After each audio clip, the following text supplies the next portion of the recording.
Today, I sat down with none other than Eli Engelberg, one of the co-founders of SellerSnap, an Amazon AI automated repricer focused on helping resellers maximize their profitability by winning the buy box. Now, our conversation touched on obviously what their product is, but we talked largely about the inception of the business and effectively how he became an accidental entrepreneur, building a business that has grown for the last 5 years and on a really healthy trajectory.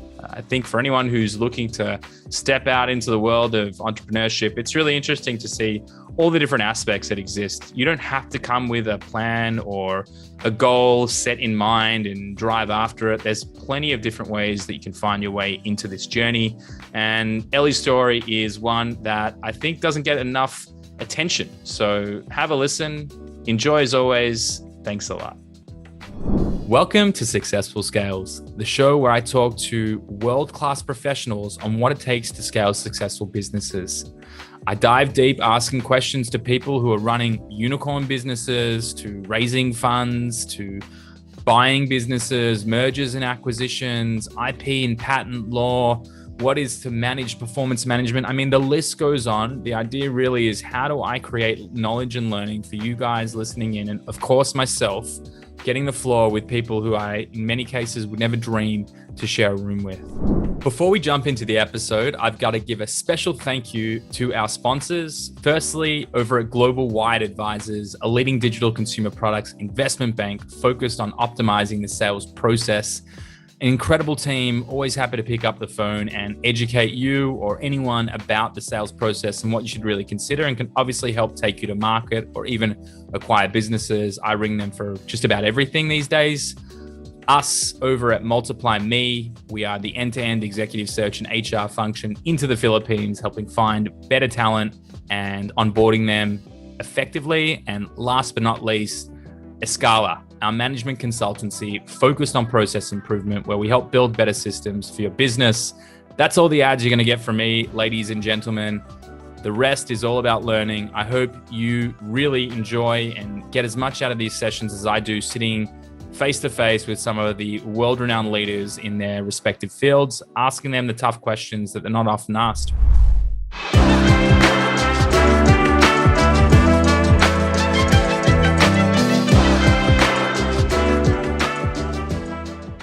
All right, Eli, welcome to an episode of Successful Scales.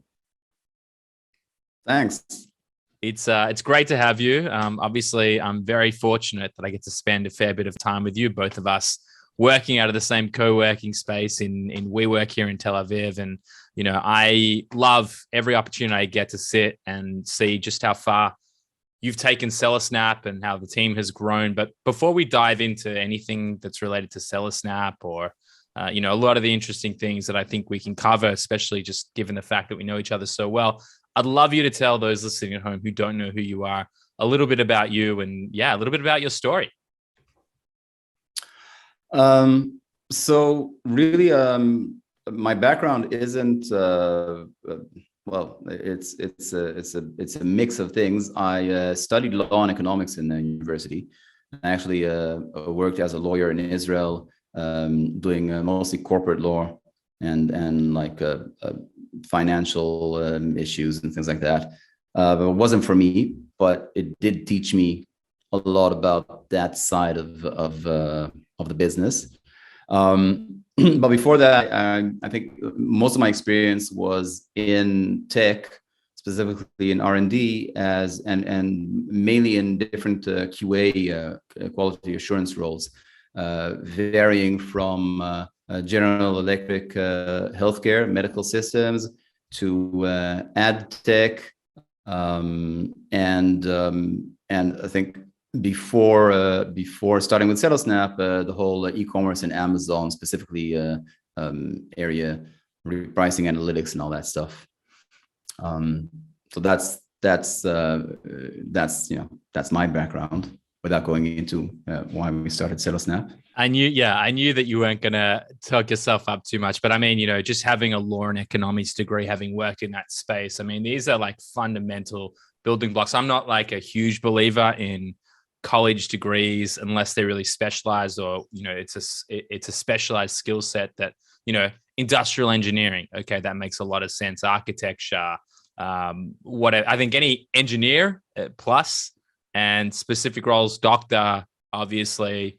But when it comes to things outside of that, I feel like law is probably one of the best bases to give you like a really healthy commercial acumen. And everyone that I see that comes from a background like that and then takes that journey into the entrepreneurial world typically has a pretty solid base. So, I knew you'd sell yourself short, but interesting. How'd you find your way into R&D? Like, what was the driver into technology in general?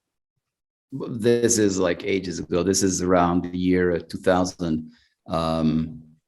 Just looking for like a job before starting university, and just a neighbor of mine worked for GE in QA, and I kind of saying how it's a great job, pays well and everything, and just by coincidence I got into that because I have a bit of I think a bit of a skill for or like I'm good with tech.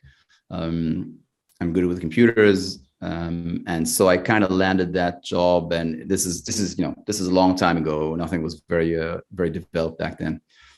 So this is kind of this is introduction. It wasn't anything deliberate or something that was planned. It was just like a way to make some money before university.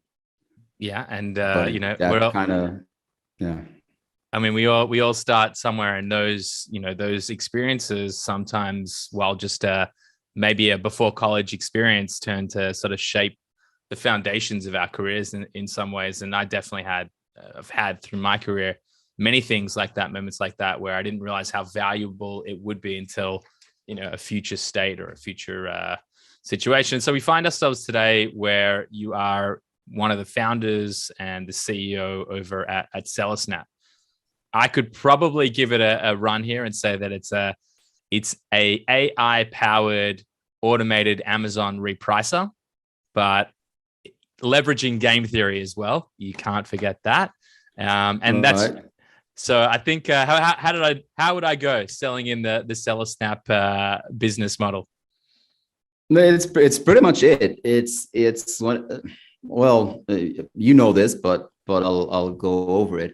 The whole starting of Celesnap is really a series of coincidence and just kind of different blocks falling into place at the right time. So I was working for another company in this field as first as QA manager and then as a product manager. And I was let go from that company. I kind of struggled to see what I'm going to do next. And I found a job as a product manager for another company in that field, and that didn't work out because they didn't get funding, and like a typical startup story.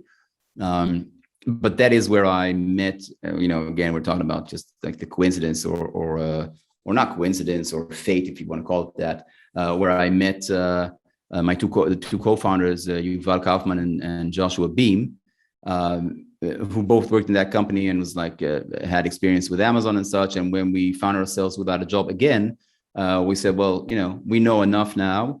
We see that the solutions out there aren't that great. We know how to do a better job at it. So we have ideas of what we would do different to provide a better product. And we just set out and we said, okay, we're going to do it. So set out and do it. It was So I always find the founder story or how something was created, and this is going back, I think about 5 years, if I'm not mistaken, for you guys. What was that?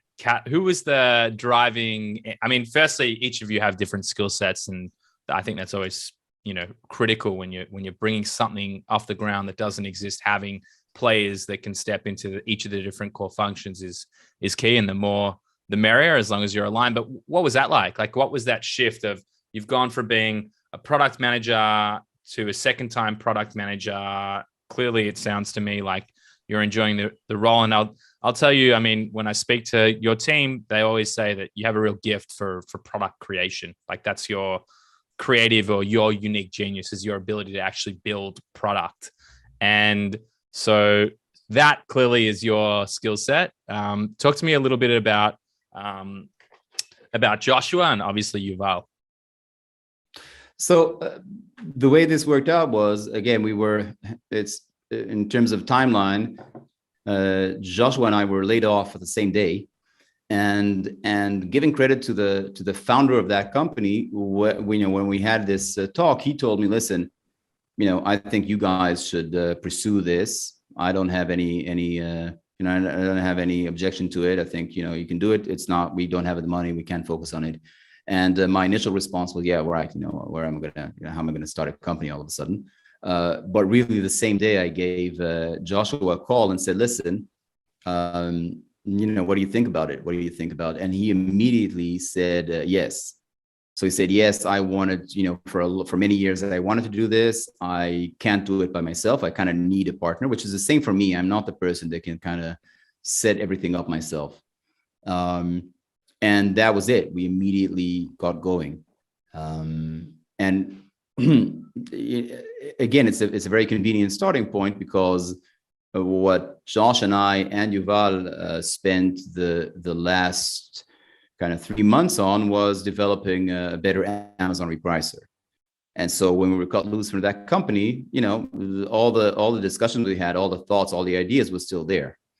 And then I remember initially Josh said, yeah, I have the skill to, he's a developer, said I have the skill to develop everything, and we keep something up and running within, a couple of months.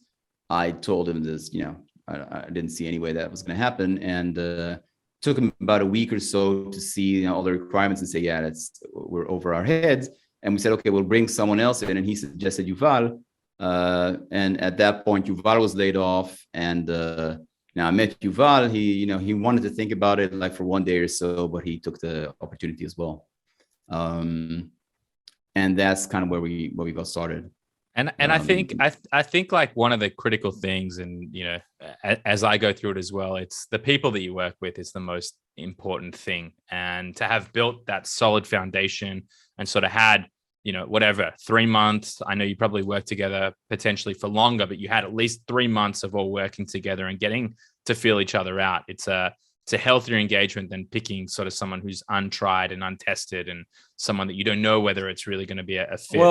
Well, to be honest, we really hardly knew each other. I knew Josh a little bit better than Yuval because I worked more with Josh. Yuval later decided he didn't even like me when we were working together at the other company. But I think the basics, like the basic character of each one of us was such that we did trust each other, and that has never been broken. So there's never been a case where someone trying to screw someone else over. That's like we had, and so we needed very little in terms of legal documents or anything like that. We just we trusted each other. We just went and did it, and it's and in that early stage, everyone contributed because Josh did run his own company in the US, so he was good at kind of setting up the the more operational or legal side of things, setting up a bank account and registering all sorts of stuff. And both Yuval and Josh had the development experience, and I had the product experience of what we wanted, and so we kind of had everything, or the core ingredients to at least have an MVP ready, and the rest was going to follow. So did you guys have in that moment like a set goal of any sort, or we're going to try this for X number of months, or what was the driving sort of expectation against one another in those early stages? And I asked that question because for a lot of founders that go through that journey and they go to start their first startup, or they find themselves in a position where they effectively have some unique IP and unique insights and come together. Like, how did you guys look at it? There was nothing. There was really just us knowing the market we were going to operate in, and understanding the other players in that market, understanding that there is a big gap. So there's no one good solution that is priced right, that gives the functionality that the sellers need. And so just from our experience, again, we said, okay, we know how to do this much better. So at no point did we have much doubt that we can build a product that will show some value, even if it doesn't, even if it's not without flaws, that it will be at least as good and in many cases better than the other solutions out there. And kind of in terms of milestones and things like that, that was also something that people kept asking, okay, what is like, where do you stop, or where do you make a decision if you're moving ahead or not? And again, what worked for us is we never had that. We said we'll just reevaluate any single moment in time. As long as things are moving in the right direction, we're going to pursue this. And if things stop moving in the right direction, or we can't grow, or we're like at a point where we say, listen, there's no chance, or it's not working, we'd give it up. But as long as, even if we're not making money yet, as long as there's progress and we understand what we're doing, we're just going to keep doing it as long as we can, which is what we did. Yeah, I mean, it's definitely worked out, and we'll get into sort of the more current day landscape. But again, this entrepreneur's journey is always something that fascinates me, because I think for a lot of people, it's either not being able to pull the trigger and start, or leaving something too long, or not reassessing at the right times. And you guys have clearly made some great decisions over the course of the history of the business. My sort of question to you here is, how did you approach winning or gaining your first sales? Like, that's usually the hardest thing. You don't have, an audience. Again, well, here again, this is, I'm not gonna start telling stories about how great we were at marketing and stuff. It's a series of events and blocks that fell into place. So again, we were doing something. We didn't go out to produce or develop a product that didn't exist, or try to invent a new market. This is just a market that existed already. There are solutions out there for repricing for Amazon sellers. The sellers were there, and at this point, mostly Josh had a company that kind of did custom development for Amazon sellers. So he knew Amazon sellers as customers of his. And that was enough to kind of connect to the few first sellers that were happy to work with us on a beta version. That first connection just came from Josh's relationship with Amazon sellers, and a bit of an interesting story, or a funny story, was that actually our first paying customer was someone that Yuval picked up in a cafe in Tel Aviv. Yuval really has no limits, talking to people about anything. And he overheard someone talking about Amazon at the next table, and he just approached him and said, you're selling on Amazon? Really? We have a solution, blah, blah, blah. Got him on board. And that company became our first paying customer. Yeah. By the way, I never saw it coming, by the way. I thought they'd never pay and whatever. And at a certain point, we decided, okay, we need to start charging. And we told the users, and they said, fine. And they started paying. I have a feeling just coincidence, nothing. Yeah. I have a feeling that client is one of the Israeli aggregators, if I'm not mistaken. He is. Yeah. And it's not an aggregator. They have a bit of a different model, but yeah. And I think they're doing very well. They've been with us. They're our longest customer. They're the first customer, are still with us. Again, just pure chance in that sense. It's not like if Yuval wouldn't have talked to him, we had later on, a couple of weeks later, another customer joined us who was like one of Josh's connections. And after one or two, we started to reach out a little bit, and it just started kind of dripping in very slowly in the beginning.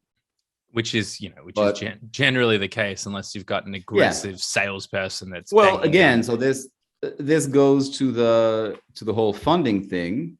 So as you mentioned, we are bootstrap, which I think is becoming more common, and it works well for our type of company. If you're a SaaS company, if you don't need to set up like a production line and manufacture things and have invest a lot of money in whatever it is, inventory, or you can do it if in the core team you have the skill set, which we did, because I knew enough about the product and everything, and both Yuval and Josh are developers. And so really, yes, we didn't have a marketing expert, we didn't have a sales manager, we didn't have a bunch of things, but all those things are kind of, you can do that yourself. You can't develop, if you're not a developer, you're not going to develop the code yourself. But if you're not a salesperson, you can still sell your own product if you believe in it. So that's and that's kind of what worked for us. Does that ever, like, I know we talk about it, we sit down every month or so, and we often have chats around, like, there's so much capital being raised. There's, it's not free, but there's money flowing around everywhere. And it seems like there's never been an easier time to get your hands on money these days. I wonder, and I think these are the things that founders going through this process maybe don't sit and consider. What are the implications? But I feel like you're the kind of person who's really thought through the why you would or wouldn't. So run me through a little bit around your decisions. You guys have decided not to raise, and I've seen the growth with my own two eyes over the last 2-3 years. You're too kind. The same pattern follows here: coincidence or fate. No, we didn't decide not to raise money. We just didn't get funded. So in the beginning, I was like reaching out to local VCs and private investors and such. But either the case we're making wasn't as interesting at least for the venture capital kind of model, and B, I'm not I'm not a good salesperson when it comes to selling the company. So we didn't get funded. Everyone told us, look, it's very interesting. You seem like a great team and everything, but we don't see the big potential in it. And so maybe it's a great business for you guys, but it's not interesting. So it's not like we set off to say we're going to do this bootstrap, we don't need funding. Actually, that's where I think we disagreed a little bit. I was the one that said, no, we have to have funding. There's no way we're going to do this without money. And Josh and Yuval said, no, maybe we don't need funding. And really, this wasn't a decision. It's just at a certain point, I just gave up on talking to investors. And I think that became very clear when we started getting more paying customers. It was like, okay, we'll start doing it. We'll continue doing it this way, and grow organically. And again, luckily, the initial growth was fast enough so that we can start having like a viable business that can pay salaries and at least in the beginning, nothing fancy, but good enough to be sustainable. Do you ever take moments in time where you look back and you think, like, look what we've created, look at what we've actually been able to. You have a team of, I don't know, 15, 20 now. You've built, people rely on you for their livelihood, and the team continues to grow. Like, I'm saying this from the standpoint of someone who very rarely takes a second to appreciate and think like, wow, look what you've been able to do. But I wonder, have there ever been moments throughout this journey where, like, the three of you are on a salary that is now, I'm still not quite there, but the three of you are on a salary where you're like, wow, I'm living on a really healthy salary and we've been able to create this? Like, do you ever have those moments in time? We have them. I remember we had the first kind of significant point was when we hired our first person, which is actually Lucy Madison. We found her to be the first account manager, and she was actually the first person we hired, and we paid her. We paid herself a salary which is much lower than hers. She obviously got more money at that point, but that was a point where we're like, wow, we can actually pay someone their market value, and they'll come work for us and do a good job and help grow. So that was kind of a first step, and then as we grew, we were able to start paying ourselves a decent salary and also be able to recruit more people and also be able to compensate them accordingly. And so do we have a specific? No, it's all the time. We understand, like, we're happy with what we did, and it's certainly not something that we don't overlook. We know that we're very happy with the point we're at. I don't remember exactly when it happened. It's a journey, right, over 5 years. I would say about kind of 3 years ago was when we were at a point where this was like no longer a startup that's kind of like, barely making it, but it's like a business, a viable business. It's growing, and that can, hire more people and just be a good, just a good business. Yeah, well, congratulations, and obviously super super exciting to be able to have done that and to continue to add a ton of value. We talk a lot about, and you and I mean, we get along great, but we definitely have different views when it comes to how we look to operate our businesses. Obviously, I'm very much about SOPs and process, and trying to build a huge company with lots of people. And you guys take a different approach, where it's more so, I would describe it as 100% product or client first, where it's really on how do we simply add value, which obviously we do as well, but I'm trying to build sort of we're people driven. It's a service versus a SaaS. They're very different businesses. But I think in terms of your philosophy, it's very much about win-win. I mean, you guys have great structures around how you compensate your team members, and you make it very much about everyone wins together. But I'd love to hear a little bit about your management style, or rather like how you look at the business operation. I'm just going to put it out there. You guys don't really look at hard numbers and KPIs. That's not the thing. You don't have sales guys that have targets and things like that. That's just not the DNA of SellerSnap. So yeah, talk to me a little bit about that. Well, it's first of all, it boils down to my personality, and also the fact that my experience was always as like an employee for another company until SellerSnap. So I was never in that position of making decisions. I think that gave me the experience of what someone who works for a tech company feels, how they feel, or what might bother them. And I think a lot of those life lessons lead to the decision making I do now. And so that's one part of it. The other thing is, again, personality. I'm not a very organized guy that likes standard procedures and things like that. It's just not me.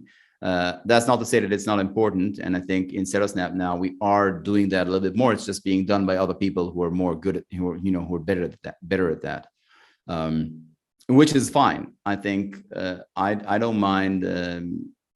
It's our company, and CEO is just like the title. Obviously, I wouldn't be the head developer or whatever. So CEO is kind of the obvious option. But both Yuval and I, we don't need to prove ourselves to anyone, because we're not applying for a job here. But what we are doing is saying, okay, we know what we do well. Anything else, we bring in team members who excel at. And so I think the success was hiring. And again, there is a lot of luck involved, because you never know who you're going to get.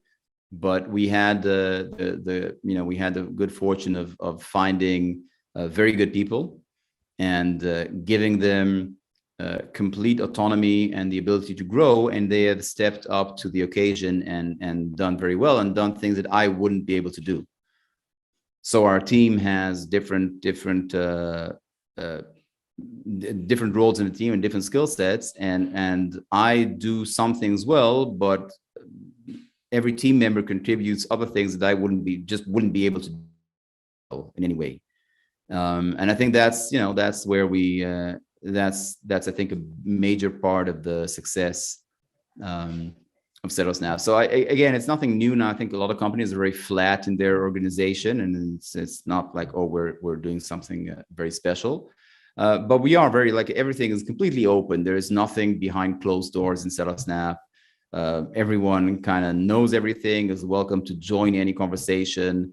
In the end, Yuval and I call the shots, but it's like always an open discussion, and it's like everyone contributes. And again, in all fairness, we're still a small company, and so there's no question that what works now doesn't work if we were 200 employees. So this wouldn't For be, sure. This is not, what we're doing now isn't scalable, but it is good to build the core of a good business. We'll have to apply different things as we grow.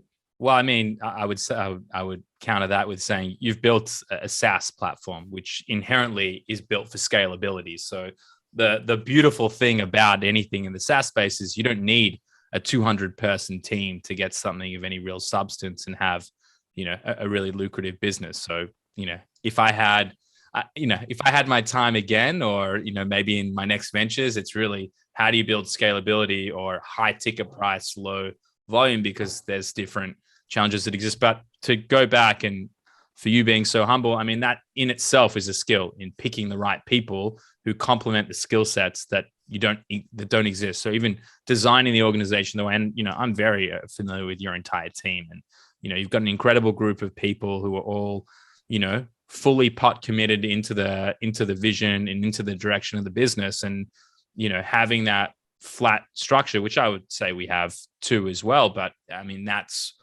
the lifeblood of it. That's what helps it drive forward. So you don't need to be an expert in everything. It's about leveraging other people's passions and having them play those roles. This, going back to what I said about my experience, my kind of career experience, that's like one of the things that I used to see in companies, and I always hate is that companies usually are not good at growing people internally. And like they'll have a team and they'll say, now we've grown or we recruited money, now we're going to recruit someone to be the manager of this team or whatever. And I think that's usually not the best way to grow like a winning team. What we've done is we've up to this point at least never had to say, okay, we have a team here, now we're going to bring in a manager with experience to manage them. Everyone in the team gets the like our first go-to is like to promote people within SellerSnap to do whatever they're good at, whatever their ambitions are, what they want to do. Obviously, if there's a skill that's missing and we need something from outside, we'll recruit. But that isn't the first, that isn't our first resort. And I think that's, the team sees that, and I think it gives a lot of confidence in for everyone personally. If they do well, or if they have certain ambitions and they want to do something, they know that they'll get that opportunity. And it's, I think that has been part of why the different people in SalesNav have been so successful at growing their job and just contributing. Absolutely. That's why you guys continue to push forward. And, I know that you have some interesting things under the hood right now. You guys are building additional product offerings, and I know that you're ramping up in terms of your development team. There's lots of exciting things going on, but I'd love to, step into a second, talk a little bit more about SellerSnap and about the platform and about the audience. And, this is an opportunity, obviously, to share with people who might not be familiar with SellerSnap a little bit more in detail about it as a solution. So who does it help? What does the roadmap look like? Can you share some of the insights, anything that you can share publicly? Oh, there's nothing that's a secret. So the way we started, and that hasn't changed since, was that we're a solution for Amazon sellers, not just Amazon sellers, but Amazon Amazon resellers, or people that are competing for the Bible, so to speak. So sellers that sell competitive products and not their own brand, because that was our experience. That's what we did in the previous companies, and we didn't know anything else. We are, and originally, and that still is our philosophy, is to excel at a few things that we think, we have something to contribute and we're good at, and not just try to, okay, this is not good enough, this is not enough, and expand to a bunch of different solutions and fields. Again, I think it's our experience that this usually doesn't work out well, and you can't do everything well. So it's kind of better to have an expertise. It can't be too narrow, but also not just to go off in all different directions. And so that is still the case. And so we're still, we've been able to grow the company just based on that, based on providing a repricing solution and analytics for this type of Amazon sellers. Obviously, as a business, we want to grow, and we are thinking about other revenue channels. And one of the things we're starting now is we're cooperating with Walmart, which we think is going to be just a fantastic opportunity. But again, in the same field of repricing and analytics. So we're not doing something completely different for Walmart. We're kind of trying to replicate the success we had in Amazon for another marketplace. And I don't know what else. That's a pretty good insight there. For anyone listening in as well, like, you guys have built your position as having AI-powered game theory repricing technology, and you've worked hard to build that IP over the course of the last 5 years, and now to replicate the model and to access new revenue streams where you're not really deviating too greatly from the initial product offering and the thing that you've worked so hard for. I mean, it becomes a really smart way to increase, the value of the business, and obviously additional revenue streams and the profitability when we talk, about SaaS business. I just sit here being jealous most of the time, everyone who has a SaaS business, and I look at how hard we have to work and where we need to get to in order for it to be a profitable business. It's a different equation.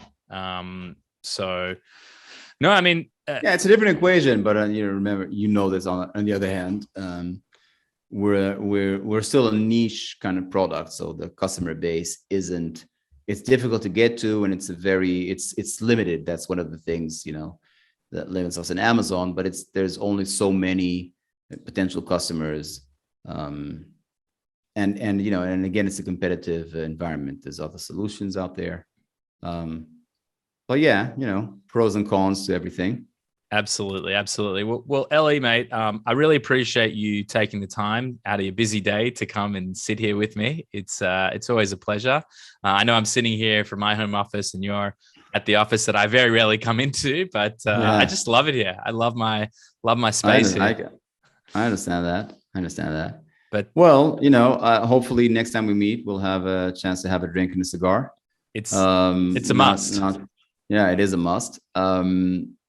We've planned this for a while. We had to delay it a few times. I really appreciate the opportunity. No one does this better than you. So always happy to. I think there's probably a fair few people, but I appreciate the compliment, mate. Really. Well, I don't know many people, so I guess for all I know, there you go. That's Let's leave it at that. That makes sense. Let's leave it at that. On that note, Eli, thanks a lot, mate. Right. I appreciate it.